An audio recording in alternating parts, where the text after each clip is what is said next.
Good morning. Praise the Lord. Hallelujah. સવારની સલામ. ફરીવાર પ્રભુનું પવિત્ર અને બુલંદ નામ લેવાના માટે તમે અને હું ભેગા મળી શક્યા છે.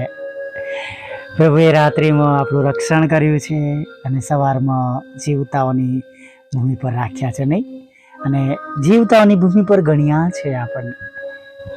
વી આર કાઉન્ટેડ એઝ અલાઇવ.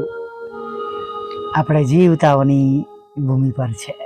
પ્રભુની સ્તુતિ કરીએ, પ્રભુનો પુષ્કળ આભાર માનીએ, કેમ કે હવે જો આ દિવસનો આશીર્વાદ છે તો પ્રભુની સ્તુતિ કરીએ, કેમ કે પ્રભુનું વચન કહે છે કે તેમના આશીર્વાદોમાં કોઈ ખેદ મિશ્રિત નથી.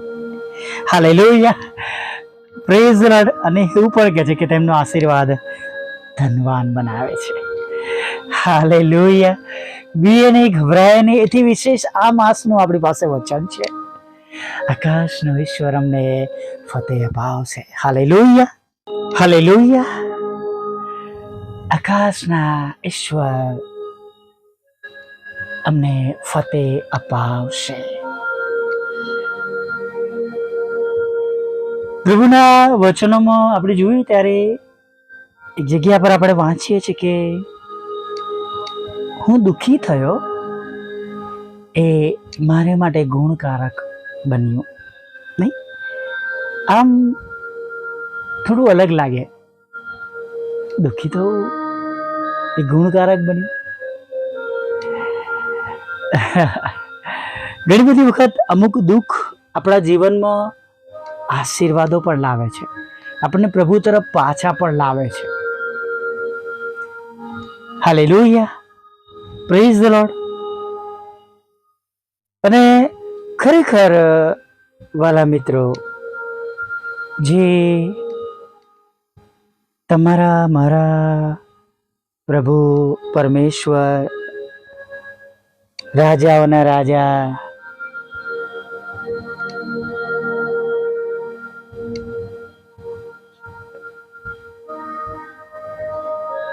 જે આપણી સંભાળ લે છે, કાળજી લે છે, દરેક દુઃખમાં તમને અને મને મદદ કરે છે. Hallelujah, praise the lord. અને કદી છોડી દેતા નથી, મૂકી દેતા નથી. આ વાત મેં આપને કદાચ કરી છે, પણ આજે ખબર નહીં શા માટે મારા મનમાં આવી અને જેને હું તમારી આગળ રજૂ કરી રહ્યો છું. કદાચ પ્રભુ એના દ્વારા કોઈકના હૃદયની સાથે વાત ચોક્કસ કરશે અને તમને પણ ફરીવાર હિંમત મળશે. એક વહાણ હતું અને એ પરદેશ જતું હતું. એમાં એક વેપારી હતો અને આ વેપારી ઘણો બધો માલ સામાન લઈને નીકળ્યો હતો કે મારી આ મુસાફરી આશીર્વાદિત થાય, ઘણા બધા નાણાં હું કમાઈને લાવું અને મારા કુટુંબને, પરિવારને હું સુખી કરું. સારી આશાઓ સાથે નીકળ્યો હતો અને અઠવાડિયા બાદની એક સફરમાં અચાનક એવું થયું, ભયંકર તોફાન, પવન અને એટલી હદે એ તોફાન ને પવન ને પાણીના મોજા એ આવ્યા કે વહાણના ભૂક્કા થઈ ગયા, તૂટી ગયું. અને બધા એ પવનમાં ક્યાંથી ક્યાંય ફંગોળાઈ ગયા. એ પવનની એટલી બધી ગતિ હતી કે વહાણ કોઈક જગ્યાએ ટકરાયું અને બધા જ ફેંકાઈ ગયા. અને આ વેપારી પણ કોઈક જગ્યા પર ફેંકાઈ ગયો, બેહોશ થઈ ગયો. જ્યારે એને ભાન આવ્યું તો રાત્રિ હતી અને ચંદ્રનો પ્રકાશ પડતો હતો, અને તેણે આંખ ખોલી તો જાણે નળિયા કીચડમાં હતો, અને દૂર દૂર સુધી કિનારો દેખાતો ન હતો. કીચડમાંથી એ ધીમે ધીમે બહાર આવ્યો. કોઈક જગ્યા પર થોડું પાણી દેખાયું, તેણે પોતાને સાફ કર્યો અને જોયું તો એ આખું જંગલ હતું. હવે રાત્રે જંગલમાં જવું એને જોખમકારક લાગ્યું. એ જ્યાં હતો ત્યાં એ રહ્યો. જેમ જેમ દિવસ ઉગ્યો, એણે જોયું, ફર્યો, જંગલમાંથી ફળ ફળાદી ખાધા, તૃપ્ત થયો. પાણીની જગ્યાએ જે કંઈ નાળિયેર કે બધું એને મળ્યું, જેમ તેમ કરીને પાણી નાળિયેરના પાણીના રૂપમાં પીધું. અને આખા દિવસના અંતે એને ખબર પડી ગઈ કે અહીંથી બહાર નીકળવું હવે પોસિબલ નથી. કોઈ બચાવ નથી, જંગલની પાછળ ખીણ છે, કોઈ જ વસ્તી નથી, અને જાનવરોના નામે પણ કંઈ બહુ કશું તેને દેખાયું નહીં. નિરાશ થઈ ગયો. એણે જેમ તેમ કરીને નાનું રહેવાનું ઘર જેવું ઝૂંપડું બનાવ્યું. કાપવાને માટે પણ બહુ ખાસ કંઈ નહીં, અને એના માટે સારું એવું હતું. એક નાનું પોન્ડ જેવું હતું, ત્યાં પાણી હતું, માછલીઓ ત્યાં આગળ રહે, અને એ માછલીઓ ત્યાં લેતો, લાકડા સળગાવતો, એ ખાતો, અને માછલીમાંથી ઘણી એવી માછલીમાંથી તેલ નીકળે, એ તેલ ભેગું કરતો અને એમાંથી દીવો બનાવતો, પથ્થરથી આગ લગાડતો, અને એવી રીતના એ સમય પસાર કરતો હતો. રોજ પ્રાર્થના કરે, પ્રભુ મને બચાવો, રોજ મને બચાવો પ્રભુ, અહીંયાથી બહાર કાઢો. એક દિવસ નિરાશ થઈને એ રડતા રડતા ઊંઘી ગયો, અને સાંસ પડી ગઈ હતી, અંધારું થઈ ગયું હતું. એને ભૂખ લાગી, એણે દીવો સળગાયો અને પાછો જંગલમાં ગયો, અને ફળફળાદી લઈને આવ્યો. તો જોયું તો શું થયું કે એનું એ ઝૂંપડું સળગ્યું હતું, અને લીલું ઘાસ હતું. એટલે ધુમાડો બહુ થયો અને બહુ આકાશ સુધી ઊંચે ચડ્યું. એ રડતા રડતા ઊંઘી ગયો. પ્રભુ, આ એક મારી રહેવાની જગ્યા હતી, તમે એ લઈ લીધી. અને એ સૂઈ ગયો રડતા રડતા. પછી થોડા કલાકો બાદ એને એવું લાગ્યું કે એને કોઈ ઉઠાડી રહ્યું છે. એ ઉઠ્યો તો એણે વ્હાઈટ કપડાં પહેરેલા બધા લોકોને જોયા. એને લાગ્યું કે હું મરી ગયો છું અને સ્વર્ગમાં ઈસુ બાપા પાસે પહોંચી ગયો છે. એ કે હું મરી ગયો છું, હું સ્વર્ગમાં પહોંચી ગયો. તો બધા હસવા લાગ્યા. ઓ ભાઈ, તું જીવે છે, અમે કે બધા નેવી ઓફિસર્સ છે, પણ કે આ આગ જે ધુમાડો થાય છે એનાથી અમને એવું લાગ્યું કે આ જગ્યા પર કોઈ ફસાયું છે, એટલે અમે લોકો હેલિકોપ્ટર લઈને અહીંયા તને લેવા માટે આવ્યા અને તું મળ્યો. અને એમ એ રીતે એ ઝૂંપડું તો બળી ગયું, એનો ધુમાડો થયો, અને એમાં એનો બચાવ થયો, અને એને એના ઘરે જવાને માટે એને એ સમયે પ્રભુએ આશીર્વાદ આપ્યો. Praise the lord. ઘણી બધી વખત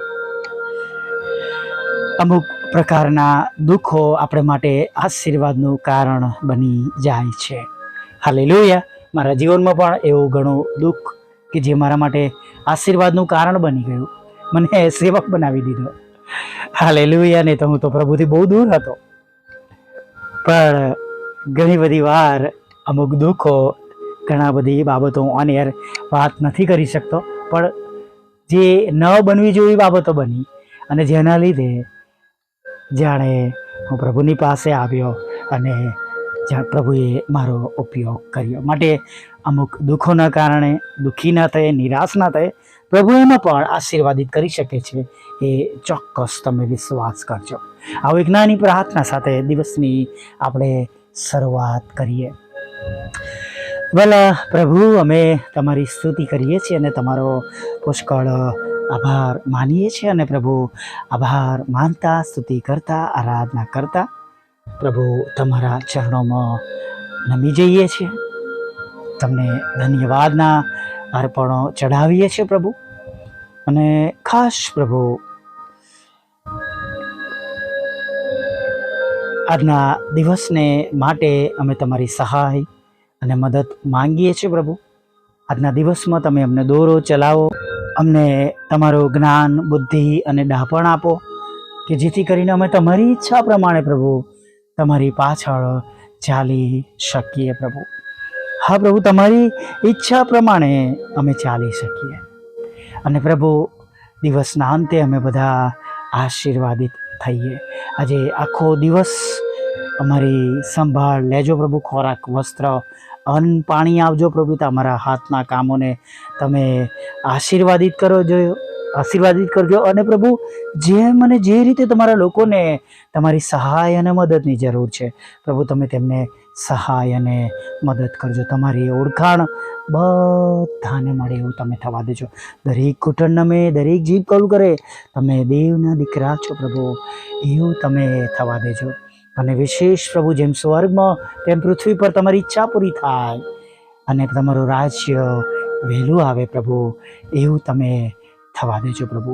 હા પ્રભુ, જેઓ તમારાથી દૂર ગયા છે પ્રભુ, તમને ભૂલી ગયા છે પ્રભુ, અને પ્રભુ જાત જાતની બાબતોમાં છે જે તમારા રાજ્યની નથી પ્રભુ, જે તમારી ઈચ્છા પ્રમાણે નથી, જે તમારા પવિત્રતાના ધોરણની બહારનું જીવન જીવી રહ્યા છે પ્રભુતા. અને સગળી બાબતો છે જે જગતની છે અને જે તમને અમંગલ લાગે છે અને તમને અગમ્ય લાગે છે, અને તમારા આપેલા જીવનની અંદર એ બાબતો નુકસાન કરી શકે છે અને નાશની તરફ લઈ જાય છે પ્રભુ. એ જગ્યા ઉપર તેઓ ચાલી રહ્યા છે, જીવન જીવી રહ્યા છે, ત્યારે અમે તેઓને માટે પ્રાર્થના કરીએ છીએ કે પ્રભુ, તમારા વચનો દ્વારા પ્રભુ તેમની સાથે વાત કરવામાં આવે, તેઓ પાછા ફરે પ્રભુ પિતા. અને પરમેશ્વર પિતા, તેમનો નાશ ના થાય, તેમનો બચાવ થાય, જેમ તમે યોહાન 3:16 કહ્યું છે એમ પ્રભુ, તેમનો નાશ ના થાય પ્રભુ. એને માટે અમે તમારી આગળ નમી જઈએ છીએ.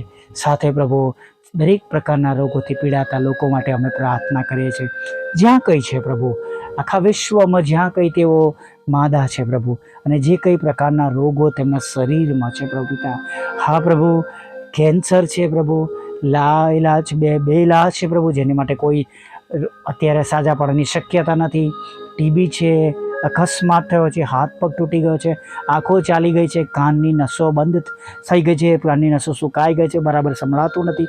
હૃદય પ્રભુ 20% ચાલી રહ્યું છે પ્રભુ, 10% ચાલી રહ્યું છે પ્રભુ પિતા. હાથ પગ અકળાઈ ગયા છે પ્રભુ, જોઈન્ટ્સ પ્રભુ પિતા હવે કામ કરતા નથી પ્રભુ પિતા, લકવા થઈ ગયો છે પ્રભુ પિતા. અને પ્રભુ, અંધાપો આવી રહ્યો છે, ચક્કર આવી રહ્યા છે, ખેંચ આવી રહ્યા છે, નાનું મોટું મગજ બંધ થઈ ગયું છે, લીવરના પ્રશ્નો છે, કિડનીના રોગો છે, જઠરના રોગો છે પ્રભુ, હાડકાના, ઘૂંટણના પ્રભુ પિતા, કરોડરજ્જુના પ્રભુ, શ્વાસ નળી, અન્ન નળી, ફેફસાના પ્રભુ પિતા, અને પ્રભુ લીવરના પ્રભુ પિતા, અને પ્રભુ પાંસળીઓના, અને પરમેશ્વર પિતા દાંતના, અને પ્રભુ નાકના પ્રભુ, અને પરમેશ્વર સિસ્ટમ્સના રોગો થઈ ગયા છે પ્રભુ. ત્યારે અમે પ્રાર્થના કરીએ છીએ પ્રભુ કે આ સગળા રોગોમાંથી તેઓ સંપૂર્ણ સાજા થાય. નથી બોલાયેલા રોગોમાંથી સાજાપણું આપો. થાઇરોઇડમાંથી પ્રભુ પિતા, લોહીના રોગોમાંથી, નસોના રોગોમાંથી પ્રભુ, અને પ્રભુ જેમને સખત માથું દુખે છે, સાઇનસ છે પ્રભુ, અને તેઓને પ્રભુ આધાશીસી નામનો રોગ છે પ્રભુ, માઇગ્રેન છે પ્રભુ, તેમાંથી તમે તેમને સંપૂર્ણ સાજાપણું આપ, જેવી અમે પ્રાર્થના કરીએ છીએ. જેઓ પ્રભુ તમને પ્રાર્થના કરે છે તેમની પ્રાર્થનાઓ સાંભળજો. જેઓ પ્રભુ ઘરોમાં લડાઈ ઝઘડા છે, જેઓના ઘરોમાં લડાઈ ઝઘડા છે પ્રભુ, શાંત કરો. કોર્ટ કેસ, એફઆઈઆર, ખોટા તોમતો પ્રભુ તમે દૂર કરો પ્રભુ. અને દરેકના રોજગાર, નોકરી, ધંધાને તમે આશીર્વાદિત કરો, તેમના આવકના સાધનને આશીર્વાદિત કરો, લગ્નનો આશીર્વાદ આપો, બાળક ધનનો આશીર્વાદ આપો, એમને વિદેશ જવાને માટેના સગળા રસ્તાઓને તમે ખુલ્લા કરો. જુદી જુદી પરીક્ષાઓ પાસ કરો. IELTSના બેન્ડ આપો ભણવા માટે, નોકરી કરવા માટે અને પ્રમોશન માટે. પ્રભુ જે તે પરીક્ષા આપવામાં આવે છે તમે તેમને પાસ કરો. 10મા અને 12માના વિદ્યાર્થીઓને તમારા હાથમાં સોંપીએ છીએ પ્રભુ. છેલ્લામાં છેલ્લા પેપર સુધી તમે તેમની સાથે રહેજો અને શ્રેષ્ઠ માર્ક્સથી તમે તેમને પાસ કરાવજો અને તેમનું રક્ષણ કરજો. એવી અમે પ્રાર્થના કરીએ છીએ. તમારી સેવિકાના ખેતરમાંથી અવૈધ નામો નીકળી જાય અને તેનો કબજો તેમને પાછો મળે એવું તમે થવા દેજો. લોનનો આશીર્વાદ આપજો, મકાનનો આશીર્વાદ આપજો પ્રભુ. જે મકાન વેચવાના છે પ્રભુ, તમારા એક સેવક અને સેવિકાના, એમના મનની ઈચ્છા પૂરી થાય, તેમની પ્રાર્થનાઓ સંભળાય એવું તમે થવા દેજો. વિધુરો, વિધવા બહેનો, અનાથો, મનબુદ્ધિ લોકો, માનસિક રોગીઓ અને પ્રભુ વિકલાંગોની પર તમે સાથે રહેજો. દરેક મિનિસ્ટ્રી ચલાવનાર અંગત રીતે પ્રભુ સેવક સેવિકાઓની પ્રભુ તમે જરૂરિયાતો પૂરી પાડજો. અમારી પણ મિનિસ્ટ્રીને પ્રભુ તમે આશીર્વાદિત કરજો પ્રભુ. જે છેલ્લી બાબત માંગી છે પ્રભુ એ પર પૂરી પાડજો પરમેશ્વર પિતા. જે બંધ રસ્તા છે એને ખુલ્લા કરજો, ગુમાવ્યું છે એને પ્રભુ તમે બમણા આશીર્વાદ સાથે પાછું આપજો પ્રભુ પિતા. અને વિશેષ કરીને નવા નવા માર્ગો ખોલજો પ્રભુ. સુવાર્તાના માટે પ્રભુ અમારી મિનિસ્ટ્રીને પ્રભુ નવા રસ્તાઓ આપજો. અમારી જે કંઈ સ્ત્રોત છે, અમારા જે કંઈ સ્ત્રોત છે એ સ્ત્રોતને તમે આશીર્વાદિત કરજો. અમારા સતાવનારથી બચાવજો પ્રભુ. અને પ્રભુ એક એવો સ્ત્રોત પૂરો પાડજો જેના દ્વારા પ્રભુ અમે પ્રભુ અમારી સર્વ પ્રકારની જરૂરિયાતો અને મિનિસ્ટ્રીની જરૂરિયાતો પૂરી કરી શકીએ અને બીજાઓને પણ પ્રભુ અમે મદદરૂપ બની શકીએ પ્રભુ. રાત્રિ અરસાદના સમયમાં પ્રભુ તમે અમારી સાથે રહેજો. પાપોની ક્ષમા કરજો પ્રભુ પિતા. ખોરાક, વસ્ત્ર, પાણી આપજો અને ફરીવાર તમારું ભજન ગતિ લઈ આવજો માગતા પ્રભુ ઈસુ માટે સાંભળો દેવા માન્ય કરજો. આમીન, આમીન, આમીન.